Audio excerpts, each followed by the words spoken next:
The family has been the building block of society, one of the building blocks of society since God created mankind, really. And civilizations have been built on the family.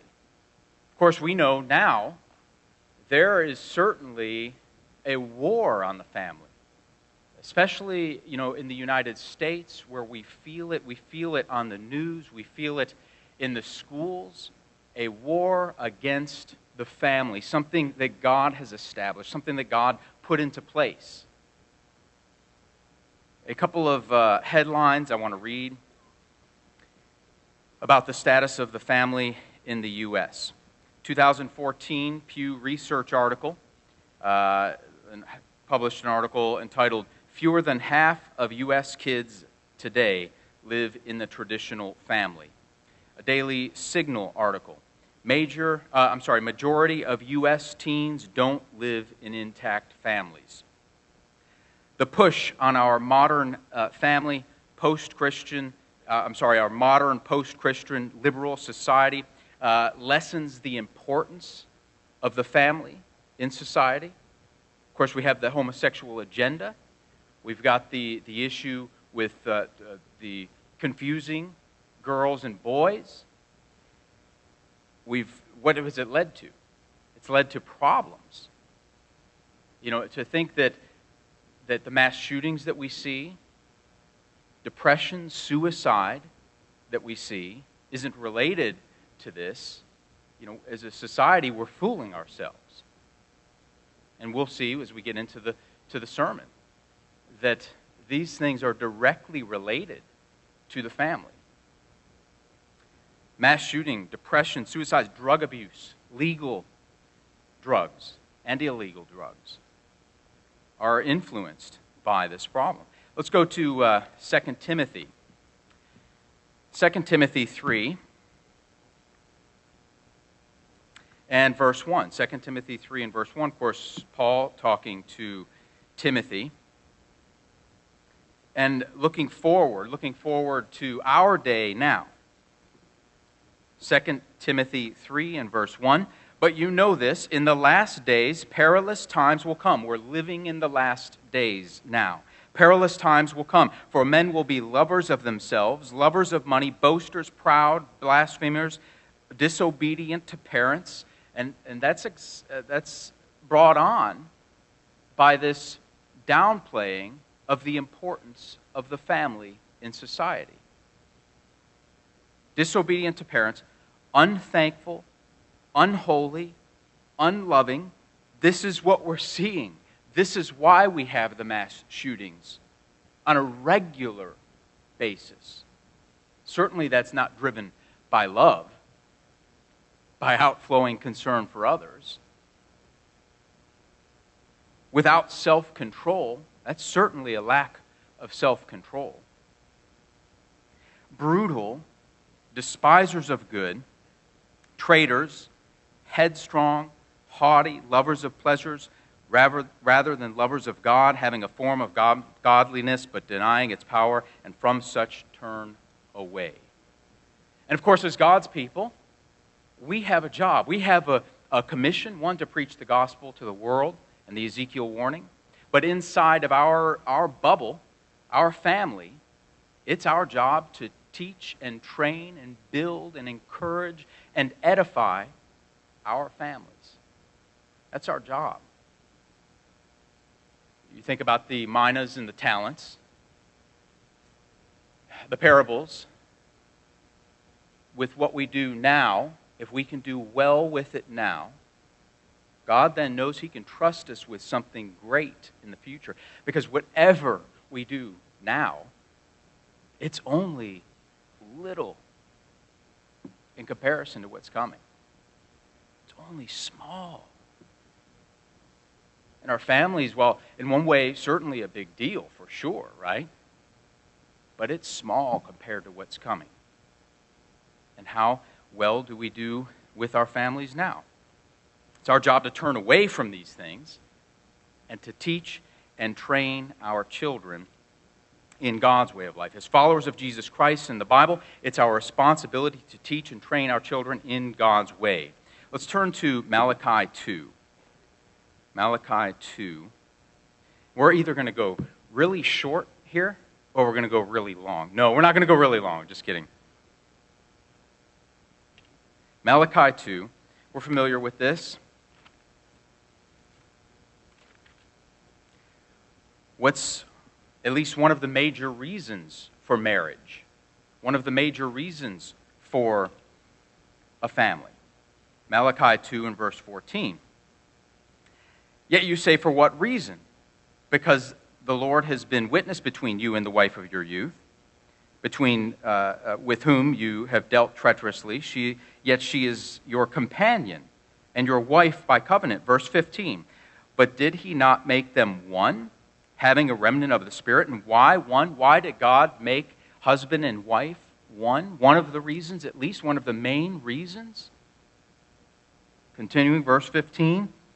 He seeks godly offspring, children that are brought up and taught God's way of life, and want and desire that way of life, to put that way of life into action in their own lives. That's what he wants. Godly offspring, children that will be like him, children that will one day become a part of his family. That's what he wants. That's what he wants from us as parents and grandparents.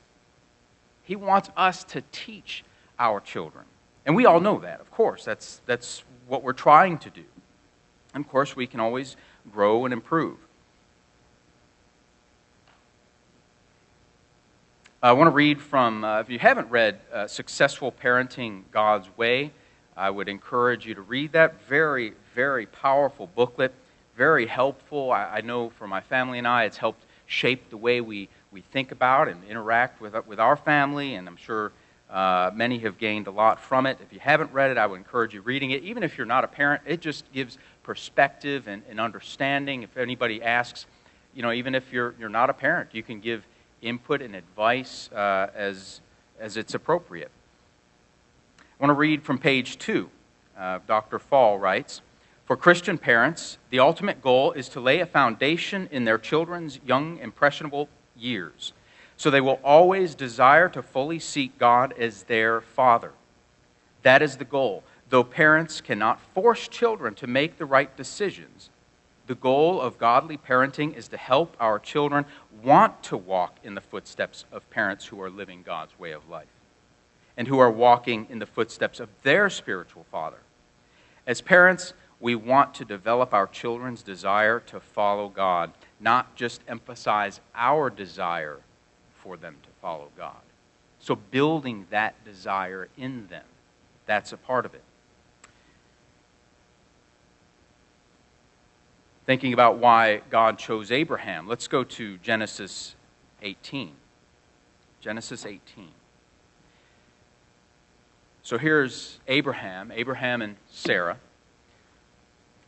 God chose Abraham. He wanted Abraham eventually to become a great nation and company of nations, as we understand.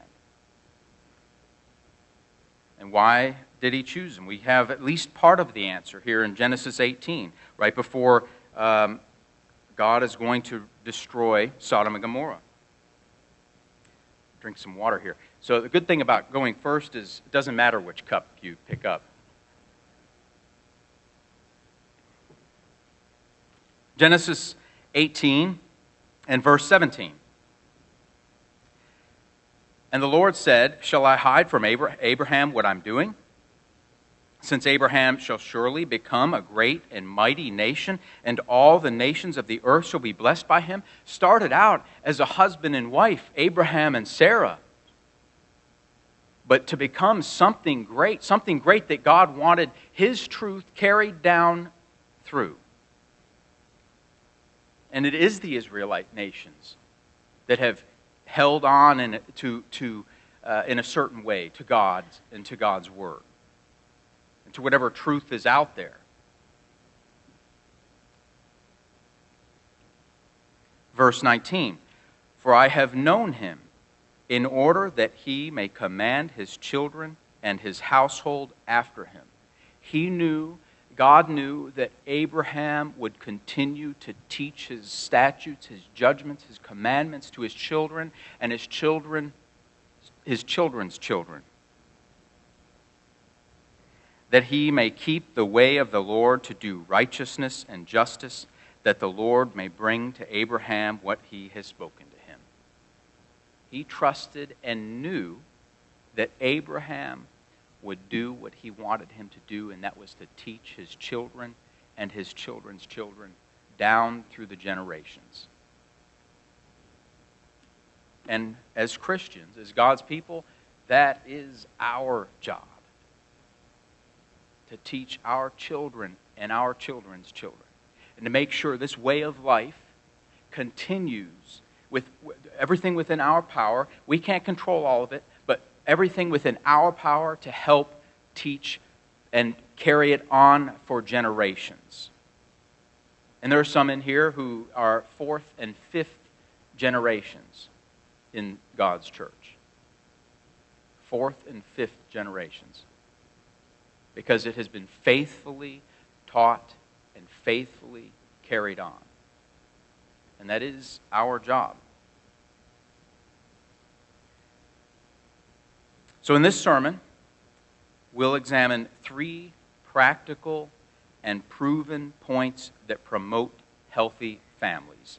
3 practical and proven points that promote healthy families. The title of the sermon is 3 Structural Keys to Build a Healthy Family. 3 structural keys. And the reason I say they're structural keys is because these are something we can immediately put into action, and they'll provide a structure around which we can teach. We have opportunities to teach God's ways. We have opportunities to build, opportunities to converse and spend time with our children and grandchildren. These are certainly not the only 3 keys that can work, for sure. These are just 3 keys that have, there's scientific studies behind at least a couple of them that we'll look at that show that they help the family structure. These points are meant to be practical and applicable to put it into action in our lives. Whether we're parents or grandparents or don't have any children yet but are planning on having children, these points are meant to provide, as I mentioned, a structure that has evidence of helping and building the family. Which meaning that just by applying these points, it can put our family ahead of the curve. Just by applying these points, it could put us out ahead. These points are meant to provide an infrastructure around in which we can follow through with the command to teach our children. I'll read again from Successful Parenting God's Way on page 26. Dr. Fall writes, "Parents should constantly point out to their children the benefits of God's way of life. Sitting on the couch, watching television, driving down the street, reading the paper, at every opportunity when God's way of life can be contrasted with the suffering of this world's lifestyle. There is no shortage of examples in this sick world. The question is, will parents put in the effort?" And that's the question. That's the hard part. Because, boy, yeah, it is hard. That's for sure. It's hard to have those, and that's where, we fall down, we get back up. We fall down, we get back up. We keep going. So, Stephen Covey's 7 Habits of Highly Effective Families, he mentions, has a section devoted to it. The idea that, you're going to be off 90% of the time, but who cares? Get back on. That's what he mentions in there. Get back on track. It's so easy to fall off, but it's okay. Just continue to get back up and get back on track. And the point gets across to the children. Continuing with Dr. Fall's statement, he says, "Relying on church services by themselves will not accomplish the task. Parents must reinforce lessons learned in the church. So it must be reinforced whenever possible, wherever possible, with both a mother's nurturing love and the gentle teaching, love and gentle teaching, and a father's consistent guidance and support. Let's go to Deuteronomy 6. We're familiar with this. Deuteronomy 6 and verse 7.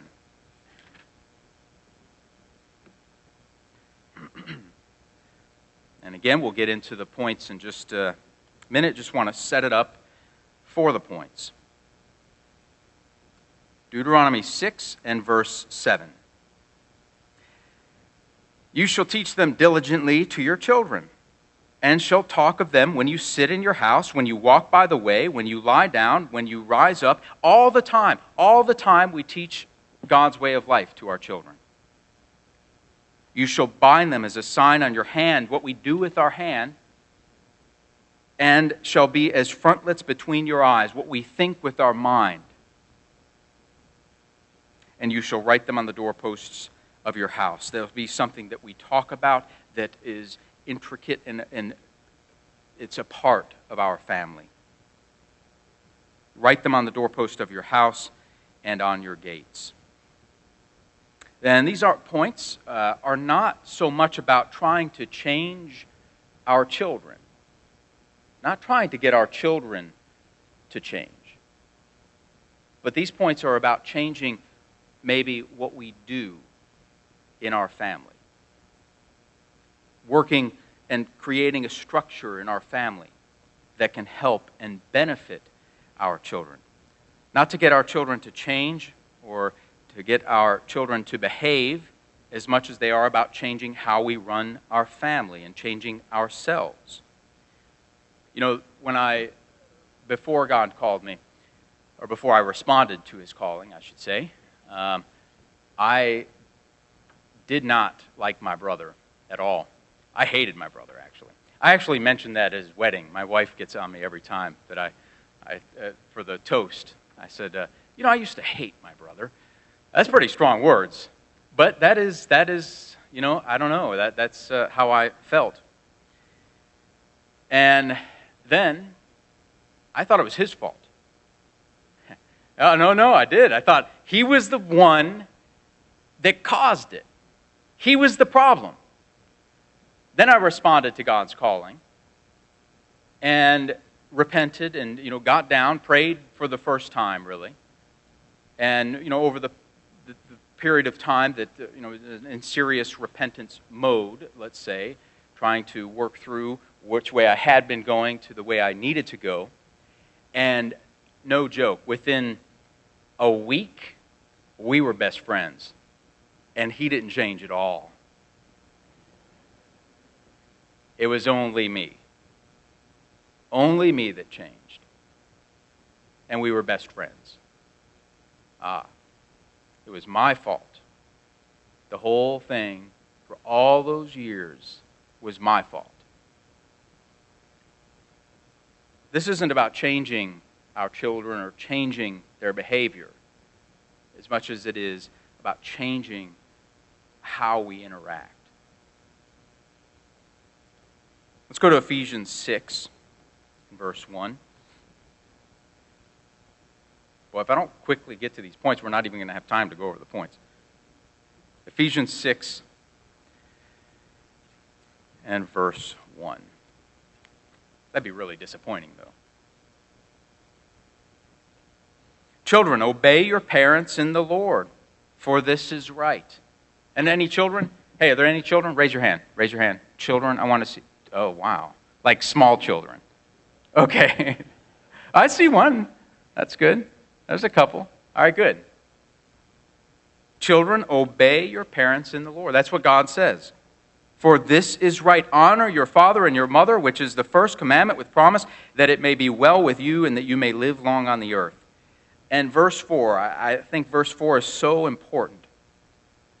And you, fathers, do not provoke your children to wrath, but bring them up in the training and admonition of the Lord. There's a right way to do it, and there's a wrong way to do it. There's a right way and a wrong way. So, the 3 points, we'll get into the 3 points now. Very, very simple points. The first is eating together as a family. Making sure to eat together as a family. In Dolores Curran's book, entitled Traits of a Healthy Family, this has been encouraged. I know Dr. Douglas Winnail has encouraged many to read this book over time, and as well as many others, but it's a helpful book. In her book, on page 58, writing about dinner with the heading of the portion that I'll read is entitled Trait Number 13, The Healthy Family Fosters Table Time and Conversation. She writes, the family that wants to improve its level of communication should look closely at its attitude toward the family table. Is the family table time and conversation important? Is it optional? Is it open and friendly, or is it warlike and sullen? Is it conducive to sharing more than food? Does it encourage the sharing of ideas, feelings, and family intimacies? That time together. You know, there's often during any given day not another time when all of the family has the opportunity to be together. It's during, oftentimes, dinner. It could be at a different, it could be at lunch somehow, if that could work, or breakfast maybe. But a time spent together, eating and sharing. We're to teach our children at every opportunity, for sure. But here's an opportunity when the whole family is together and can learn the same lessons together. It allows the family to catch up. It allows children to explain how their day went. It allows the adults, the parents, to explain how their day went. And this interaction, how to deal with various situations that may not otherwise come up. In fact, they're not going to otherwise come up. As far as how a parent might interact or deal with a certain situation at work or during the day or with some friends or whatever, it's not going to come up in the child's life not at the table. It's not going to come up. They're going to be playing with their toys. They're going to be involved in their own little world. This truly exposes them to more. The Daily Herald wrote an article highlighting a study that was done. The benefits of eating together as a family is the article's entitled. I'll read from that. It says, conversations at mealtime reap positive benefits. Recent studies suggest that families who unplug and gather together at mealtimes experience a positive impact on many childhood behaviors. Listen, just simply following this one point doesn't require, it's a proactive measure. It doesn't require reactively curbing the problems I'm about to mention. It's proactive. It has a positive impact on many childhood behaviors, such as less substance abuse, reduced teen pregnancies, and lower instances of childhood depression.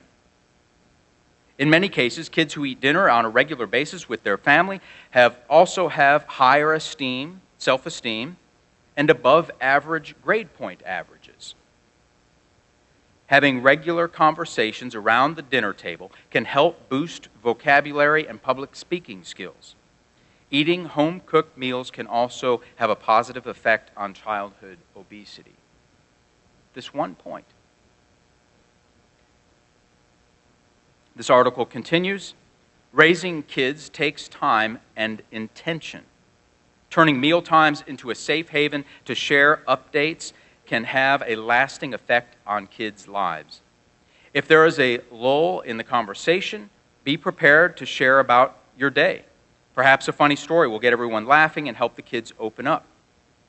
Listen to this part too, because this is important, I think.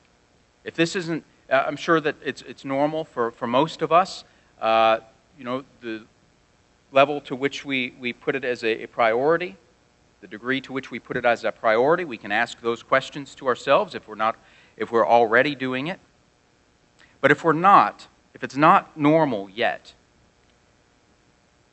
it says if this is a new family tradition, don't expect everyone to be on board right away. Take the lead and be vulnerable. Kids want to have a safe place to share, and they will follow your lead. All they need is someone to show the way.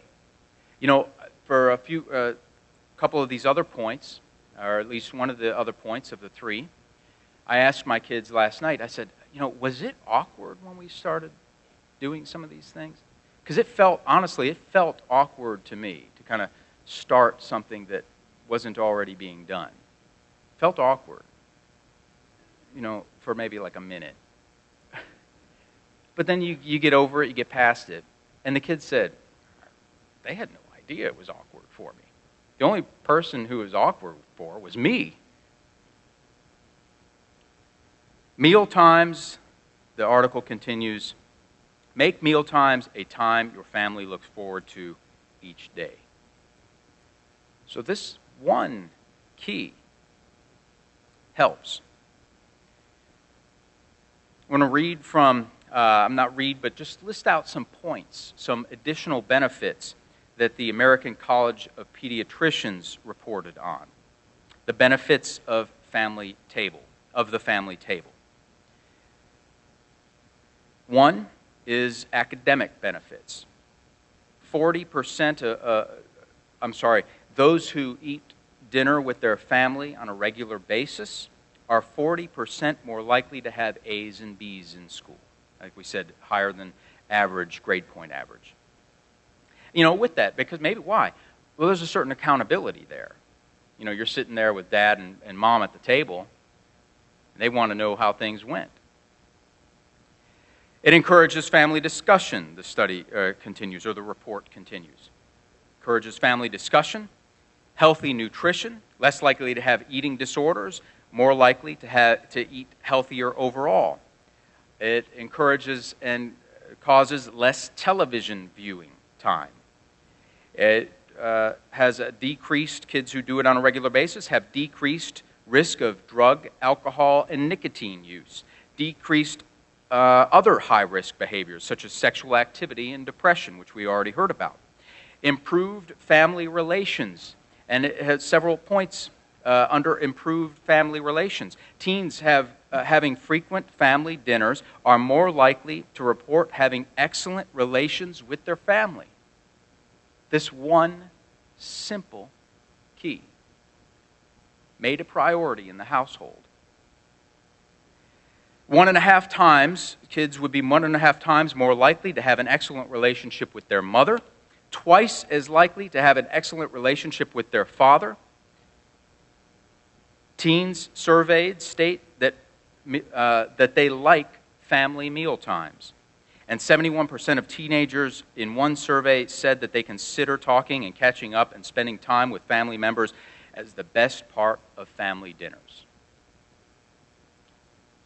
And another benefit, as mentioned in this report, is less emotional stress.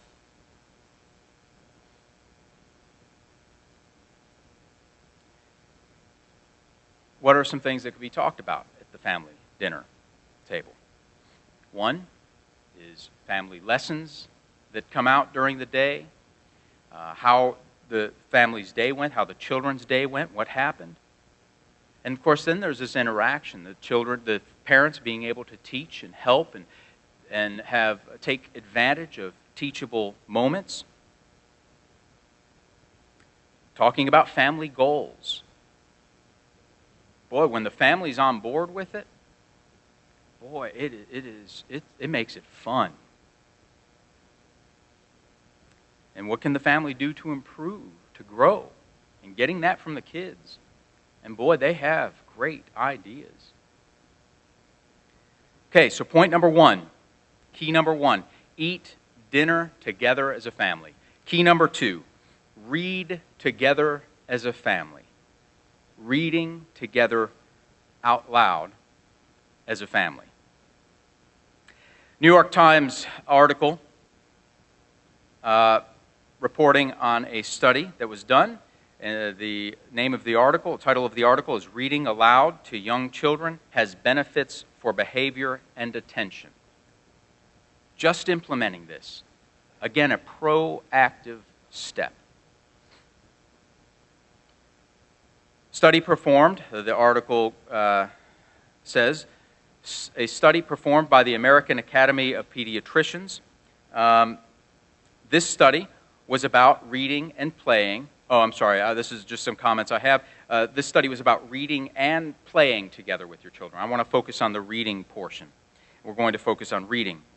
The study says, the article says, a new study provides evidence of just how sustained an impact reading can have on shaping the social and emotional development in children in ways that go far beyond helping them learn language and literacy skills. Just reading with them has impacts that go far beyond just their literacy skills. The parent-child book moment even has potential to curb problem behaviors like aggression, hyperactivity, and difficulty with attention. Reading, in these studies, reading meant stronger positive impacts on children's behavior. Parents should appreciate the ways that reading and playing can shape cognitive as well as social and emotional development and the power of parental attention to help children flourish. Dr. Weisletter said that in reading and playing, children can encounter situations a little more challenging than would usually come up across everyday life.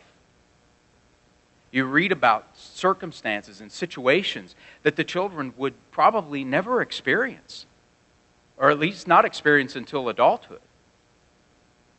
And adults, the article continues, and adults can help them think about how to manage those situations. Sitting around at the dinner table, sitting in the living room, helping them to analyze and to figure out and think through these problems of what to do, and discern and judge what was right, what was wrong, how should this have better been done.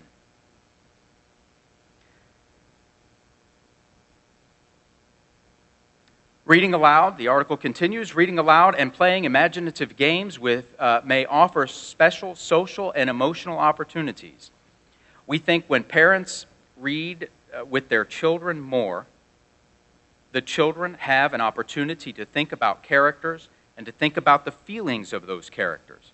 They learn to use words to describe feelings that are otherwise difficult. And this enables them to better control their behavior when they have challenging feelings of like anger or sadness themselves. It provides them with tools to be able to manage feelings and emotions that many have trouble dealing with.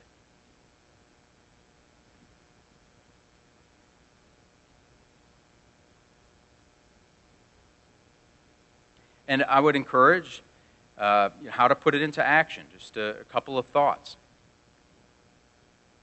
Not, small books. The kids will soak up anything we put in front of them. They will soak up anything we put in front of them. So not the clock goes tick-tock. Not that at the dinner table. But something with substance. Autobiographies, biographies of successful people. They will take up anything that we put in front of them.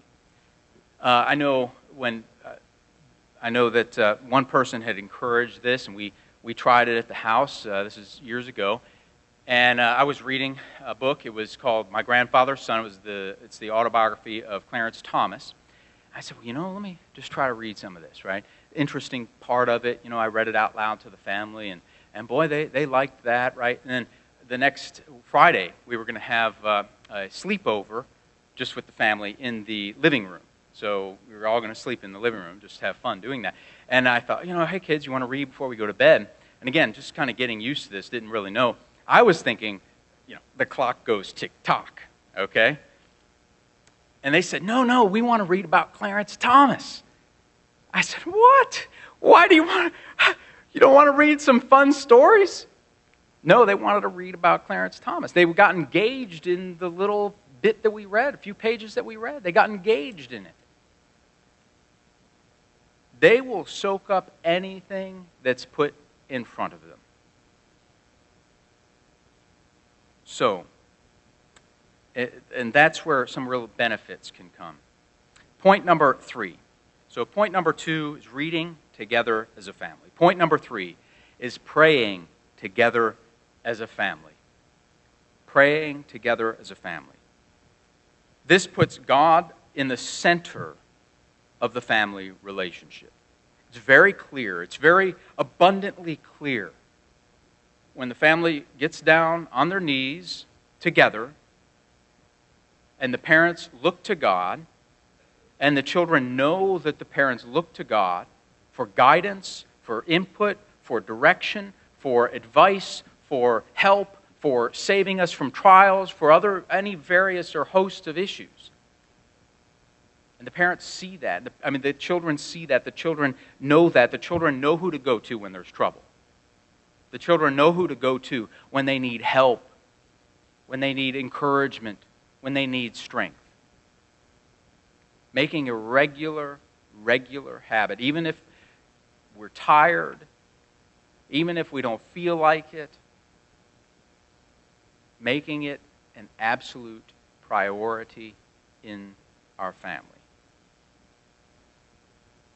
It teaches the children how to pray. Teaches them how to pray. They learn from their parents by watching and listening. Otherwise, truly, how would they know? How would they know? They're not going to see it in the movies. They're not going to see it on television or some video game or whatever. From their parents, the proper way to pray. It teaches them when to pray and for what reasons to pray. It could be at night. It might be when tensions are high. I know in our family that never ever happens. I'm just kind of joking. But when tensions are high, you pray and ask God for peace, help us to have right attitudes, help us and guide us, correct us.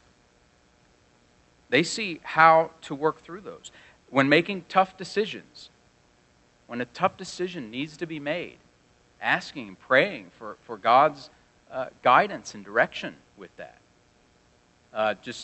In fact, I don't think this is anything, I'm sure most of us do these things, so I'll tell this story as most of us would have stories similar to this, but it was encouraging to us. A few weeks ago, we've been talking about getting a dog recently, and there was one dog that came up as an opportunity to get. It was a friend in Atlanta that we were going to maybe go down and pick up this dog, and this friend didn't want the dog. It was a little puppy. Why did they get the puppy? I have no idea. They don't want it anymore, right? So anyways, little puppy, cute little dog. And, it's not the right time. Do we really need this dog? Of course, the kids want it, right? And, they've already prayed for a cat against our will, and, of course, God gave us a cat, because of their prayers. We were praying for no cat, but God answered their prayer. But anyways, this dog, right? So we're praying, we want guidance. We've been talking about it. There was one time I had come home, and we're talking about it for 20 minutes, just kind of back and forth about, is it the right time? I really don't know right now. We really don't know. So we all got down, we prayed, we kneeled down, we prayed there in the living room. And while we were praying, the little text noise went off on my wife's phone. And we continued to pray and just kind of asking for God to show us what He wanted and that, because we just didn't know. It wasn't clear to us. And we get up, and what do you know? The text was, hey, someone just came and picked up the dog. We said, all right, that's wonderful. That was the answer, right? God answered it for us, but it was something. So now there's these, and we've all had these experiences. That's nothing special in that way. We've all had these experiences. It gives the family something to look to remember and a shared experience together with God working in that. How powerful is that? And it only happens through praying together and giving the opportunity for the children to pray as well. Maybe going around and the children praying. And boy, you learn what's on their mind, what's important to them. And it's not always just little, dolls and Legos and stuff. It's important stuff that their mind is often bigger, at least, than I would have naturally attributed, because they are made in God's image. So, Dr. Dobson's focus on the family. He points out on an article about praying together. Prayer promotes unity. Prayer promotes emotional intimacy with the family. Prayer invites God into your relationship, showing who really is in charge here. And prayer changes relationships, helps build and encourage those relationships. So point number 3 is pray together as a family. Let's go to Proverbs 22.